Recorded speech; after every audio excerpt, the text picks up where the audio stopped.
Welcome to the Sutherland Report. Thank you so much for giving me the privilege of your time and for joining me once again.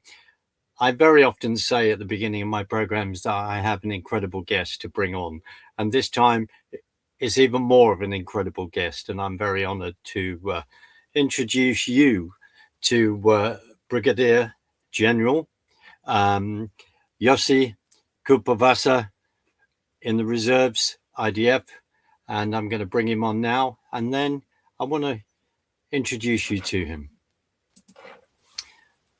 Sir, thank you very much for joining me on the program. I'm honored to have an amazing conversation with you. I say in advance because I know it will be. So thank you. Thank you for having me. Pleasure. Yossi, if I may call you that, I would like to read out and explain to the viewers your background and who you are. So I just want to start off with that before we get into an amazing conversation. And please excuse me while I have to put on my glasses to read. So, Brigadier General Yosef Kuperwasser is the director of the Jerusalem Institute for Strategy and Security, JISS. He's also the head of the Institute for the Research of Methodology of Intelligence at the Israeli Intelligence Community Commemoration and Heritage Center, and the founder and chairman of the board of a company for the benefit of the public that supports Israel and the Jewish people fight against anti-Semitism and anti-Israel initiatives. Brigadier General was formerly the Director General of the Ministry of International Affairs and Strategy in his long career at the IDF. He served as Assistant Defense Attaché for Intelligence at the Israeli Embassy in Washington, D.C., 92 to 94, Chief Intelligence Officer of the IDF Central Command, 1998 to 2001, and head of the Analysis and Production Division of the IDF Directorate of Military Intelligence, 2001 to 2006. He had a significant role in determining Israel's coping methods with terror as well as regional developments and sharing such analysis with the US and other foreign entities. And I will be putting all of that description and far more in the show notes at the bottom of the program. Thank you again so much for joining me. It really is appreciated. I want to start off with my first question, which is to go back to the 7th of October, 2023, and the awful events that unfolded on that day in Israel. And I'll just ask you to say, where were you, sir, and what was going on, what was going through your mind as this news of those awful events were unfolding? Well, I was at home, and actually I was waken up by my wife's sister, who gave a call and told us that a lot of rockets and what's going on. And in the family, I'm supposed to be the one who knows what's going on. So I didn't know, as a matter of fact. And but soon, within a couple of minutes, I understood what's going on in general terms. I didn't know the details, of course. And unlike most people in Israel, I was surprised, but I was not shocked. Right. Because 4 months before the war, I wrote a paper in which I said, this is what's going to happen. And I criticized the government for not adopting a different approach towards Gaza, an approach that I called the disarmament of Hamas. So I wrote a paper called Disarmament of Gaza. It was published on June 1st, 2023. And I said there that the most dangerous thing that is happening around us is not the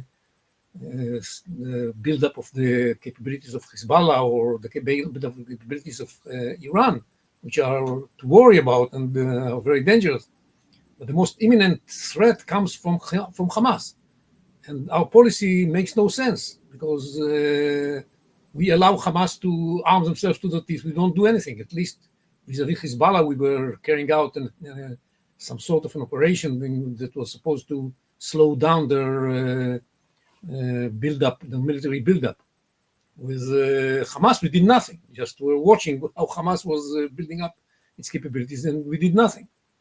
And I said that even though we don't have international legitimacy to disarm Hamas, and even though we don't even have local, domestic legitimacy for doing that, even though this is going to cost us the lives of something like 500 soldiers. We should do that, because if we don't do that, the price we are going to pay is going to be much higher. So when it happened, it was like me, it was for me like, okay, I knew. And I knew that something like that was coming. And I tried to call the headquarters of the military to find out what's going on.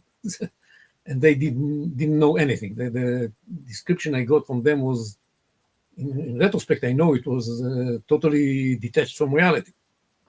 And it's not that they were keeping any secrets away from me, but they just didn't know themselves what was going on.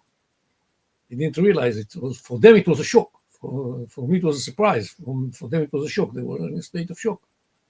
They were totally unprepared to handle something like that. And it took them hours and hours before they came back to their senses. It was very difficult. And during that time, I was speaking with some of them from time to time to try to find out if there is any progress in understanding what's going on. Of course, the TV was on, and you could see much of what was happening on the television, which unfortunately some of the people in the headquarters didn't open and were unaware of what's going on because they just didn't follow the news. Terrible situation for something like 24 hours was disarray. Then we came back to having control of the area of operation, and we started figuring out what we're going to do. And one of the things that was clear to me right from the beginning was that we have to respond by carrying out a ground operation and taking care of all the elements of the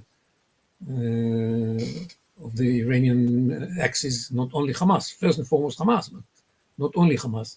This was clear from right at the beginning. I wrote a piece, published it in Israel Hayom, one of the most popular newspapers in Israel, which I said, eventually we shall have to take control of Gaza. If we just leave Hamas in power, we did nothing. We have to remove Hamas from power. And it's still true. This was written on the second day of the war, and it's still true. Yosef, it seems that as we look back to the article that you wrote in the summer then of 2023, when that was published, reflecting on that article now to the Trump 20-point peace plan, and what you've just said, and I'm saying the obvious without putting words in your mouth. How are you reflecting on that in regard to the fact that Hamas has not been dealt with? You've just said it. Well, I think that the Trump plan is a very good plan. If it is going to be implemented. The worries we have is that it's not going to be implemented, not that the problems with the plan itself. Because there are ambiguities in the plan, and you may never be sure that it's really going to be implemented. The plan gives an answer to all the concerns of Israel and gives adequate responses. It says that all the hostages should be released. We are almost there. One missing. Yes. It says that Hamas should be removed from power. It should lay down their arms or be disarmed. It says that reconstruction will begin only once Hamas is disarmed. It says that the PA is not going to have a role in Gaza unless it goes through really profound reforms that nobody believes that they are going to happen. And it says that Gaza should be, this is the opening sentence, Gaza will be de-radicalized. And you can take de-radicalized in the sense that it's an end state, it's going to be de-radicalized, or you can take it as a process. Gaza is going to be going through a process of de-radicalization, it's going to be de-radicalized. Both are good. The first one is chances that this is going to happen before 50 years from now are low, but the chance of starting some process that may lead within 50 years to a new situation is considerable. I think it's going to start. And all of these are the things that we want to see happening, because we believe that this is going to make sure, as the plan states, that Gaza will not be a launching pad for terror attacks against Israel in the future. There's not going to be another 7th of October. Now we have to remember, you mentioned in my resume that I was the chief intelligence officer of Central Command between 1998 and 2001, and the head of the research and analysis division between 2001 and 2006. I experienced the second Intifada. Before the second Intifada, I said that we are going to have a second Intifada, and that this second Intifada will take the form of suicide attacks and so on and so forth, and it's going to last 6 years. And the reason I said it was going to last 6 years, which was by mistake or by chance true, the reason I said it's going to last 6 years was that I realized that this is an existential war for the Palestinians. They have to win. If they don't win the Intifada, in what way are they going to make? Are they going to be able to force upon Israel their will? They have to win the Intifada, and in order to convince them to give up, it's going to take a long time. And but eventually we did. And the fact that you don't see a third Intifada in the areas the PA controls in the Judea and Samaria areas is that the lesson is learned by the Palestinians living in these territories. They don't want a third Intifada. They have the memories of the second Intifada, and they don't want the third one. And for us to reach the same result vis-a-vis Gaza, it's going to take a long time. You're not going to convince the Palestinians that until a minute ago were ready to carry out these horrendous terror attacks of October 7th and boasted in front of their parents that they've just killed 10 Israelis and 10 Jews and so on and so forth. And their brains were totally washed in the need for jihad and killing all the Israelis and so on and so forth. You can't expect them to all of a sudden have a totally different approach. So in order to make sure that Gaza is not a launching pad for terror in the future, you're not going to convince them that this is the wrong thing to do, but you can convince them that the price they are going to pay for something like that is considerable, and they don't want to have another terror attack like the 7th of October, especially not their leaders, not their armed organizations like Hamas. And I think this is why everybody understood right from the beginning that this is going to be a long war. It's not going to end like previous operations within a fortnight. It's a long war, and we've been fighting. And unfortunately, we didn't finish the job by force. The reason for that was that the military in Israel didn't want to finish the job. They were afraid that if they finish the job by force, they will own Gaza. They don't want to own Gaza. They will have to be responsible for civil administration and all kinds of things that they don't like doing. So they refrained from, even though the government from time to time gave mixed orders that you could have understood from them that it's going to be all right if you just take over all of Gaza, they never did it. And Hamas, on the other hand, thought that, and they still believe, it's still, the Jew is still out. Hamas believed that, yes, Israel is going to respond very painfully, but they are never going to take Gaza away from us because nobody wants to govern Gaza by us. An assumption that makes a lot of sense. Nobody wants to govern Gaza. So we shall be left with Gaza in our control because nobody is going to replace us. And the fact is that the war ended until now, the situation that prevails now, is that they still control Gaza, not all of it, but almost all of the population is under their control. So we control mostly open areas, and they control the populated areas. And the population of Gaza is still under Hamas rule. And so it's not clear if the lesson is learned or not. If you ask Gazans, what do they think about 7th of October, if you follow the public opinion polls, many people in Gaza still support the 7th of October and believe that it was a glorious day and a wonderful achievement of Hamas. And they support Hamas because they did this wonderful thing.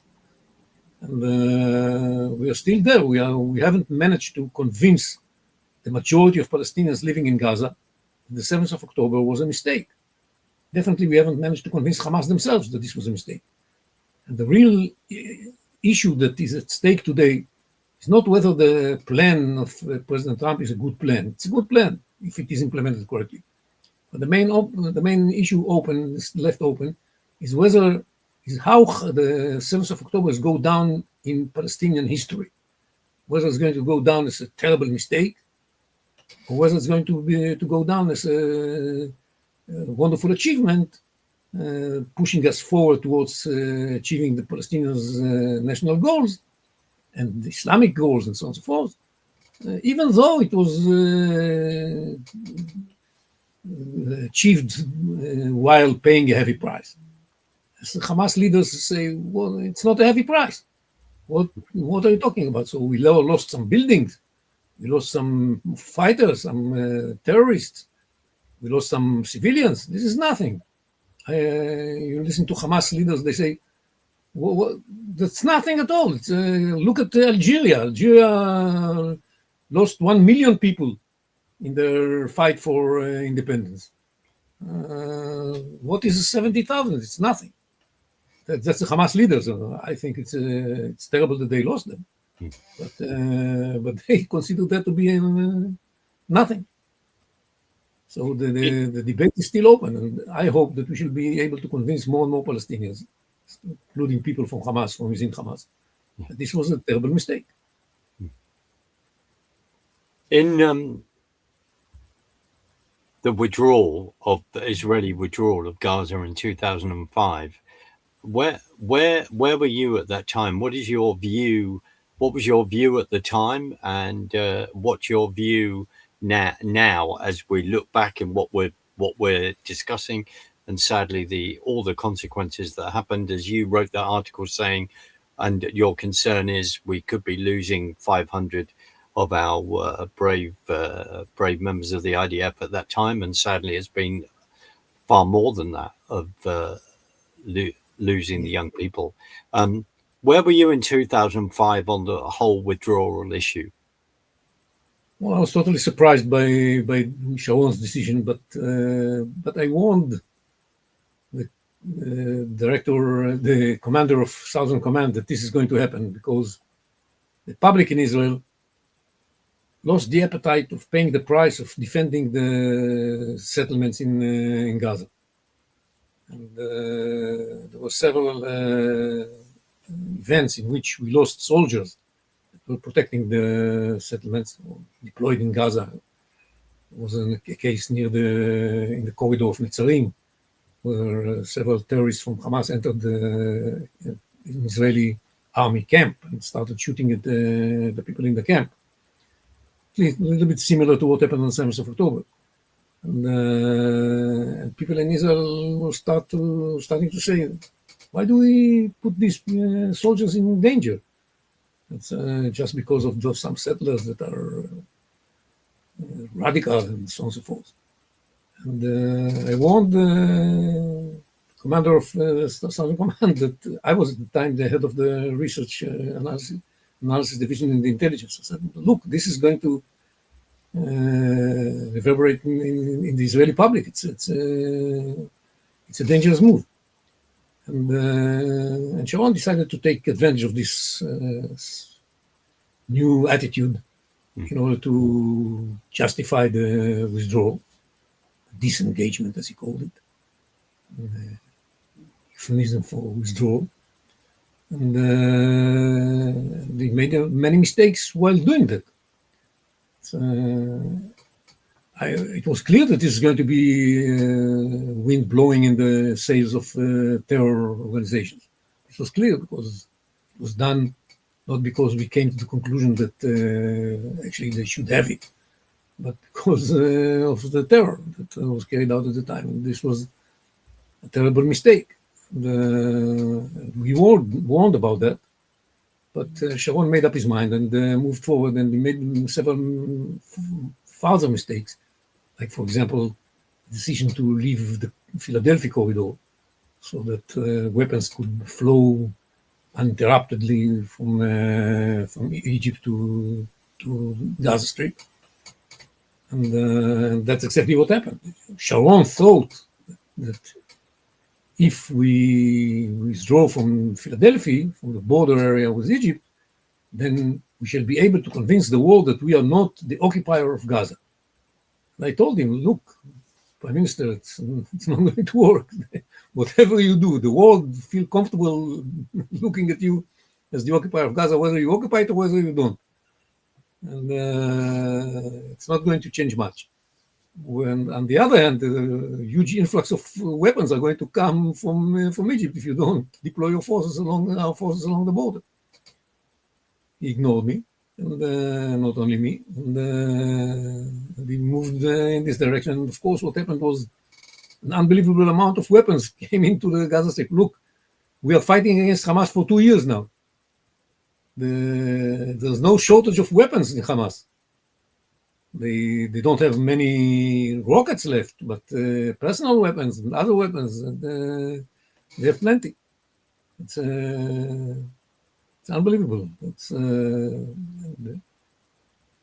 I'm not sure that the Egyptians did their best in order to prevent that from happening. They claim they did, but I'm not sure that this is the case. And the results are well known and well felt day in, day out in the Gaza Strip. We still have Hamas terrorists attempting to carry out terror attacks against us while there is a ceasefire. Absolutely, and that sadly has been continuing. So going back to Ariel Sharon then in 2005, did you? What was your opinion? Did you feel that the then American administration was putting a lot of pressure on Ariel Sharon? Where was this pressure coming from? Why do you think he then decided to make that action, other than the incidents that you talked about when Israeli citizens were saying, why should our soldiers go through this? Were you conscious of pressure from the American administration at that time? Look, the American administrations, okay, it's Yes. not a specific one, it's one after the other. Yep.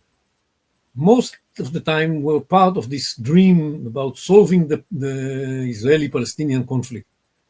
And beginning from a certain point of time, 2001, maybe even beforehand, 1993, with the Oslo Agreement, their vision of how this thing is going to be solved was the two-state solution.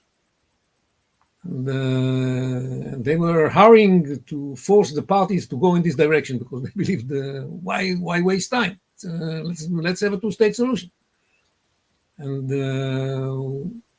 all our efforts, most of our efforts, to explain to the American administration, to the rest of the world, that this is detached from reality, and this is not what the Palestinians want, and they are not ready to make any concessions whatsoever state, but they want the entire land for themselves, were in vain. It was simply unbelievable how totally naive and amateurish in understanding the situation in the Middle East the American administrations were. In order to convince them that Yasser Arafat is playing a double game, and while he speaks of peace, he actually prepares the next intifada. It was terrible. We couldn't do that. Even though we were able to bring from time to time some golden pieces of information that proved what we were saying, they would listen to that for a minute and then move to the same strange positions that they had. We had, for example, in late 2001, we had, in the beginning of 2002, we had the affair called Karine A. I don't know if you remember Karine A. It was a vessel that was loaded with weapons from Iran on its way to bring it for Yasser Arafat in Gaza. And we stopped the ship on the way, and we confiscated the weapons. And it was clear that this was a special operation by the Iranians together with Arafat in order to bring the weapons in. And we exerted an unbelievable effort to convince the Americans that these weapons were on the way to the Palestinians, not to anywhere else, and that Arafat himself was personally involved in making this operation happening. And if at the time we didn't have Iron Dome, we didn't have any real protection, this vessel was loaded with missiles and rockets, and that we couldn't have defended against. The outcome of if this ship would have ended up on the shores of Gaza in a very sophisticated operation that the Palestinians and the Iranians and Hezbollah prepared, the entire Second Intifada would have looked different. And we were trying to explain it to the Americans, which eventually we managed to convince them that this was Arafat and he was lying to them. And 7 minutes after they said that Arafat was lying to us and we should never deal with Arafat and it's terrible what Arafat did, immediately they started hugging him again. So it's Sisyphic work to convince them that something is wrong with this attitude to Palestinians. Look, I was trying to explain to the international community and to the Americans included, what are the 7 pillars of the Palestinian narrative? It's very simple and very, very easy to prove that these are the elements of the Palestinian narrative. They don't want to listen. They just don't want to listen. It's amazing. I mean, you have to know that the Palestinians do not recognize that there is a Jewish people. That's why Jews do not deserve a state of their own. Jews are just a religious sect, and they do not deserve a state of their own. Definitely, even if they were people, why a state here in Palestine, as they say? Because we are the indigenous people here, and the Jews never had a state, which is ridiculous. I mean, it's really totally unbelievable. But if you are Palestinian, you have to believe that this is the case. And from the beginning of the Palestinian thinking back in 100 years ago, when they start to think of themselves as a people, they didn't declare themselves as a people at the time. They were still Arabs living in the area called Palestine. But they were fighting in the San Remo conference and in Lausanne against the wording of the mandate given to the British government over Palestine, which said in the beginning, in the preamble, that the purpose of the mandate is to reconstitute a national homeland for the Jewish people in Palestine. And they were against the language of the Balfour Declarations that said that the government of the United Kingdom sees that there should be a Jewish homeland in Palestine. The Balfour didn't speak about reconstitution of that. The preamble of the mandate spoke about reconstitution of the national homeland of the Jewish people in Palestine. And when the Arabs went, Bazur, how can that be? There was never a Jewish state in Palestine, Jewish sovereignty in Palestine, which is ridiculous. Of course there was. It's amazing. And they have to believe, if you're Palestinians, you have to believe that the Jews are terrible creatures, that the colonialists and the imperialists wanted to get rid of, and that's why they sent them to Palestine, to a land without a people. That's why you send the people without a land. And this was a colonialist plot in order to block the Islam that was coming from Asia and so on and so forth. All kinds of nonsense. Herzl was invented by the colonialists. Ridiculous as it may sound, but if you're Palestinian, you have to believe in it. You're brainwashed that this is the situation. You are brainwashed that the only way to solve the problem is to make sure that there is no Zionist state. And you have to struggle against Zionism until its demise. That's what you have to do. And when you're given a so-called state, because Gaza under Hamas was a state, you use it in order to kick the Jews out of Palestine. You don't use it in order to have better life. We had a golden opportunity to know that. And nevertheless, with all that known, in this Trump plan, when they speak about Palestinian statehood, they say in Article 19 that if the Palestinians are going to carry out all kinds of reforms according to this and that, and really change, then there's going to be a credible pathway to Palestinian self-determination that may be a statehood that we assess is the aspiration of the Palestinians.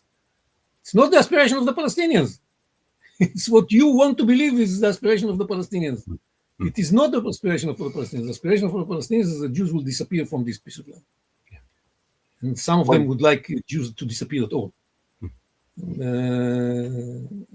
This naivete of the West, this ignorance of the West is shocking. They simply don't know what they're talking about. Well, hence why I have the privilege to sit down with you and hear it from yourself and go. I mean, we need a number of hours to go through history. Maybe that's something we can begin to do. Be a privilege to do that with you. But the other thing is, when you're talking about the two-state solution, you're talking about the British mandate. You can correct me. I thought there was a Palestinian state. It was called Transjordan that then became Jordan. And then, as you've just quite rightly said, the second attempt was Gaza. And then look at how that has unfolded. And then I wasn't around at the time, but where Churchill then turns around and, leaves that 22% of the promised land, hence why then creating Transjordan. And then what would happen that taking 78%. I'm not saying any of this just to be clever about history. It's really important because even now, many people don't know these things. Is that a fair point? Yeah, I think that, look, the Transjordan was a totally different story. But it tells you something about what lies behind this naivete and ignorance. It's this feeling of blame, feeling that we didn't treat the Palestinians well. We didn't take their concerns and aspirations into consideration enough. And we are trying to compensate them. For 76 years, we are trying to compensate the Palestinians for what happened in 1947, 1948. And we shouldn't feel that we should compensate them. They refused the offer to have two states. The partition plan was presented to them. They refused because they don't want the Jews to have any presence in this piece of land. They refuse to accept that the Jews have the right to have any presence here. So they refused this, and they started the war in 48. It was the war they started, not we. We were ready to take what was presented, was given to us, and live happily ever after. They refused, and they lost the war. That was what happened, and they refused, and they started to plan for another war, and this is how we ended up with 67, and they lost the war again. Yeah. And the 7th of October is the same story. They started the war. We didn't start the war. People say, let's go back to a ceasefire. There was a ceasefire. We didn't break the ceasefire. It's Hamas that broke the ceasefire, and we don't have to pay for winning the war that was launched against us. And initiated against us. And yes, we have to go back into history. People don't know the history. There's a feeling that the Palestinians are the victims. The Palestinians are not the victims. This is another, I spoke about 4 elements, 4 pillars of the Palestinian narrative. There are 3 more, and one of them is that we are the only victims. Nakba, Naksa, we are always the victims. Guys, you are victims, you suffer not as victims, you suffer because you failed in your attempt to kick the Jews out of here. Don't pretend to be victims. But the international community looks at the Palestinians as victims. How many times have I been to TV interviews in which I had to explain why there are 70,000 casualties in Gaza, if it's something that we were trying to achieve? No, we wouldn't like to see any Palestinian suffering. It's the Palestinians that initiated the war. It's the Palestinians that use them as human shields. It's the Palestinians that operate from within clinics and schools and mosques, the UNRWA centers, and it's the Palestinians that insist on keeping the war on and do not want to lay down their arms. It's, this is what's happening.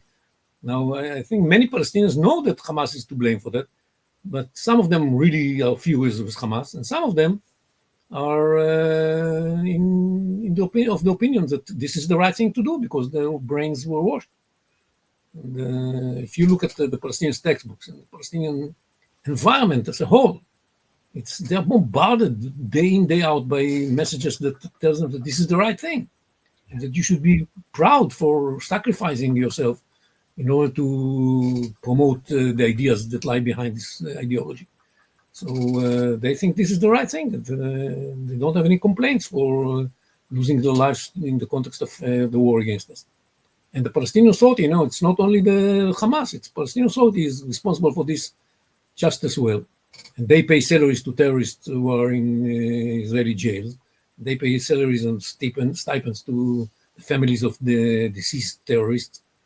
And they call squares and schools after the name of the terrorist.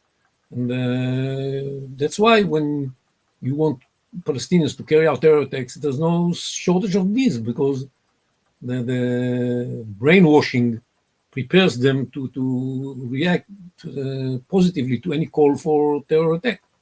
That's why you have tens of thousands of people in Gaza that are members of terror groups. And even though we killed so many and injured so many, they can fill the ranks within a short period of time, because the state of mind of the Palestinians is that they believe in this narrative that was inculcated in their minds for so many years. And nobody's there, nobody. Very few, okay, let me be cautious. Very few Palestinians are telling themselves, something is wrong. This is all based on lies. Abu Mazen repeatedly has this story about the Graham-Bannerman conference back in 1905 or 1902 that decided to adopt Zionism as a tool with which they will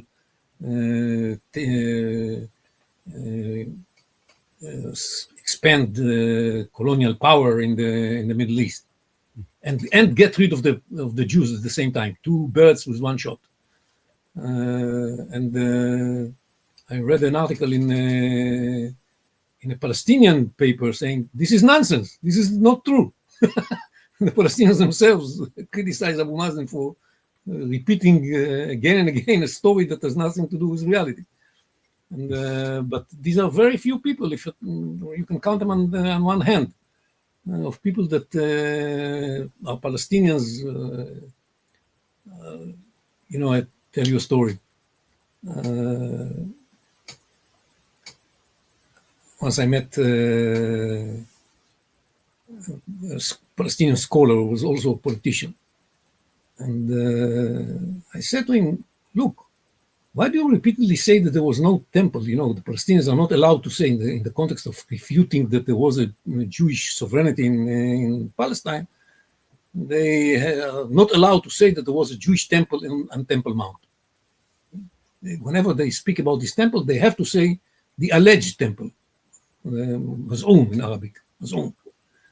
And you have to believe in that, and you can't accept that there was a temple. And I said to my friend, who was a scholar and well-educated person, so there was a temple, there was a temple. Why do you insist on saying that there was no temple? So he told me a story. He said, one day I came to Arafat, and I said to Arafat, Abu Ammar, why is it that we insist that there was no temple while we know that there was a temple for the Jews on Temple Mount? So Arafat told me, my friend, what is your monthly allowance? I said, okay, no temper. I hear you. I hear you. I hear you very loudly on that one. In going back, just quickly going back to the 6 Day War in '67. So the is it right in saying that the Egyptians did not want to take Gaza back at that point? That they were then happy to say, well, we'll leave it in your hands, and of course we then, I don't say it lightly, we then know why, as this stick to constantly beat you with.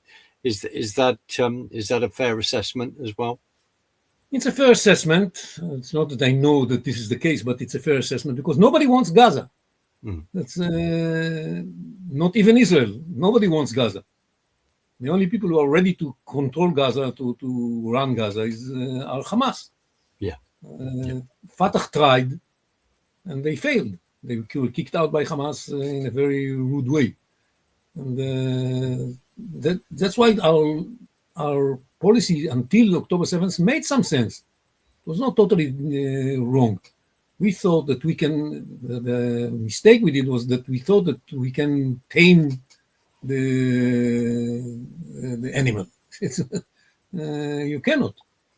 We thought that we can convince Hamas to be deterred and weak vis-a-vis Israel, but strong and determined vis-a-vis the other terror groups in the Gaza Strip. So they control the Gaza Strip, but because they're deterred from us, they are not going to launch major terror attacks like the one of 7th of October in the future. That was the logic. Didn't work well. Coming right up to date, and in fact is happening now as you and I are speaking, which is the Doha Forum, which is taking place. And I want to hear your comments in regard to this, where suddenly, we refer to the peace plan and to say that number one on the priority is the disarmament of Hamas. And then Turkey seems to be the only country that's willing, interestingly enough, wanting to put troops into Gaza to supposedly facilitate this, but now turning around and saying, well, we just want to put the troops in to see this peace through, but Hamas don't have to disarm. There's comments coming from the forum in Doha along this line, interviewing a Turkish politician.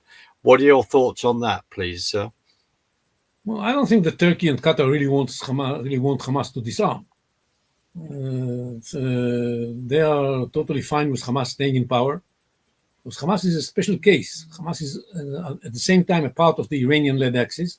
Yes. They got a lot of support from the Iranians, but at the same time they are part of the Turkey-Qatar Muslim Brotherhood Axis, because they are Muslim Brotherhood. They are the Muslim Brotherhood in Palestine. So they are not going to act in order to weaken a member of their own camp. And I think that we cannot trust the Turks and the Qataris to do that job.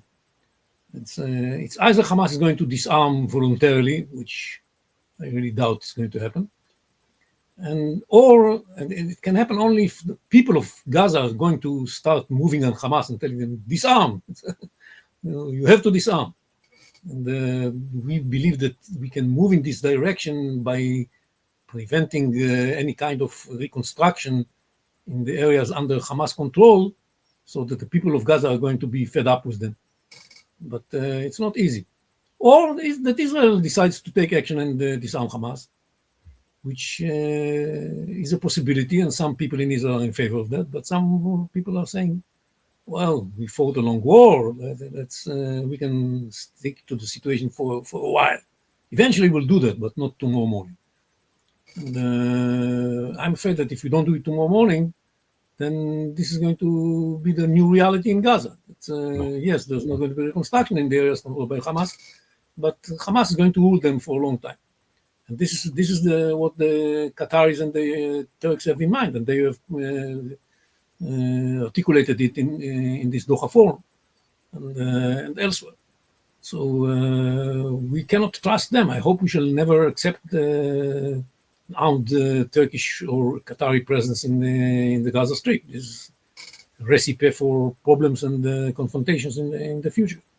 They're going to protect Hamas. They're not there now to protect us. They're going to protect Hamas. And we don't want that to happen. So we look at this forum, we look at discussions, and of course, without I know who I'm talking to you, so we remind ourselves of Qatar, where the leaders of Hamas were living the high life in the hotels there. So there is funding from them to Hamas, as much as they may deny that. And then we look at what has happened in regard to Syria, Assad falling, and Giuliani then coming in, this man that has a strong, very long terrorist record, and there he is, backed. That's facilitated by Turkey. And again, I'm not saying this to be clever. It's the fact that we have to say these things and reiterate these things. In my opinion, Yossi, looking now at how America is then handling this, I don't want to put you in an awkward position, but how America is handling this. Yes, there's this peace plan, but there is all these relationships with Qatar, then the Syrian leader, then with Turkey. As you've rightly said, you can't trust people. In the last sort of few minutes, I just would appreciate you being able to talk about that, your views on all of this. Look, most arenas of the conflict that we are dealing with, we have the same general attitude like the Americans, but we have different opinions about the fine-tuning of how to get to making these attitudes take place.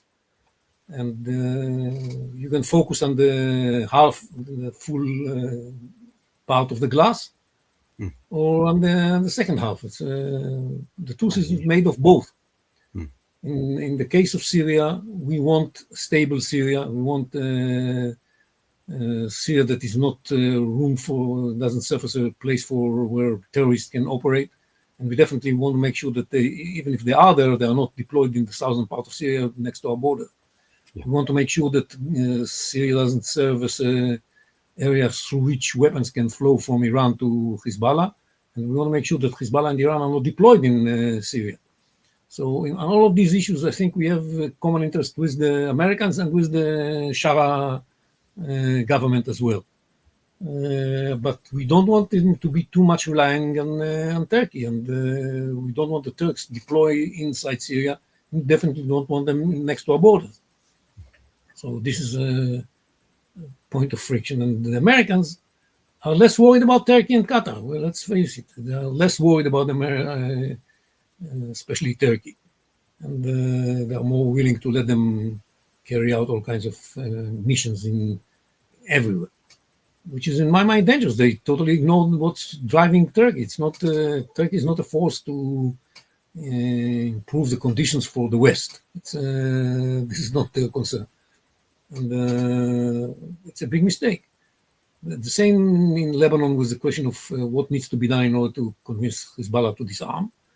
The same in Gaza. What needs to and what is the timetable for disarming Hamas? And who is going to do that? And we have to remember, we hit all these people, all these organizations and states severely, and caused a lot of changes in the Middle East in the course of these last 2 years, to the better. A lot of things have improved, including, of course, the situation of the nuclear project in Iran. But finishing the job is not like it's a totally different effort than the one necessary in order to get to where we are today. It's much more demanding. It's much more difficult. It's an existential issue. Until now, it was not existential. It was painful. It was dangerous for them. They didn't like it, of course. They lost an awful lot. They lost Sinwar. They lost Nasrallah. They lost the missiles. They lost the nuclear project. They lost a lot of very important assets. And they lost some territory in Gaza. It's very painful. And they lost some 5 points in Lebanon.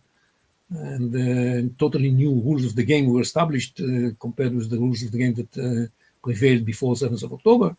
It's a wonderful, much better situation than the one we had on 7th of October. That said, in order to get to the final stage where Hamas is disarmed, where Hezbollah is disarmed, where we have a normalization with Lebanon, where we can move towards having a security understandings that are agreed upon and on paper with Syria, where we can have normalization with Saudi Arabia, maybe other countries in the Muslim and the Arab world. These are the holy grails, that we need to find, and it's so important, so difficult to get there. And we don't want to get there at the expense of accepting the two-state solution, for example. This is nonsense. It's too high a price. We have to make these things happen without paying the ultimate price. That's why the year ahead is so critical and so demanding, and this feeling that, well, the war is over, let's go back and enjoy life. Is the wrong feeling, because the war is, in these strategic terms, not over. We still have to finish the job. And it reflects back on that article in June 2023 that you wrote, that you were warning of your deep concerns, and unfortunately, then the events of the 7th of October then unfolded.